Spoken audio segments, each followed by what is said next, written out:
silver.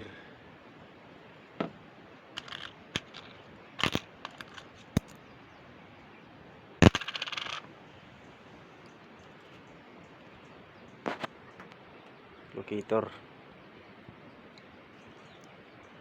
Gagamitin to pagkatapos ng remapping. Kunwari, example, kanto sa dig side. Kukuha ito ng kanto. Yan.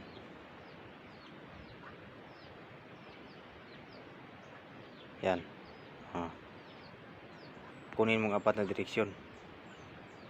Yan. Kabila.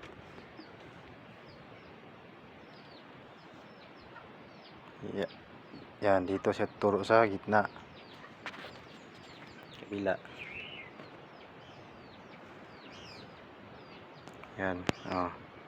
Example lang to. Example lang to. Hagap siya.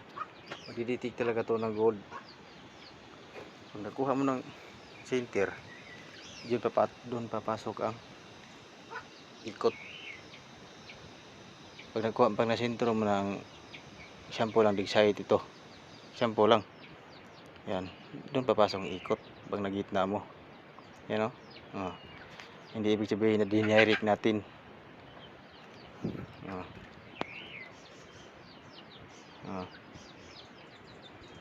Yan. Center ang target. Pag ilalabas mo to, mawala ang ikot niya. Yan. Tuturo pa rin siya. Yan o.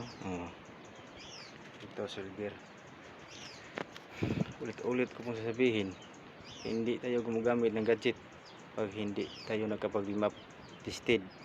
Surface terrain marker to hidden terrain markers ang hanapin bago continue digging.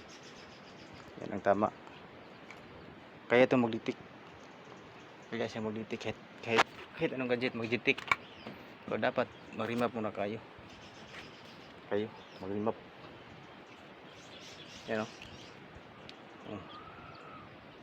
Mag-slide yun o. Yan o. Diba?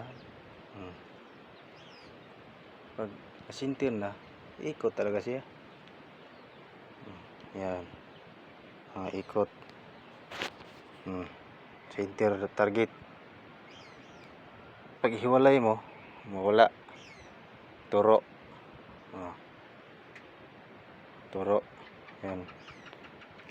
Pag lagyan ng turo ng antina, locator to. Pero tanggalin ng antina, ito ay aura sensor.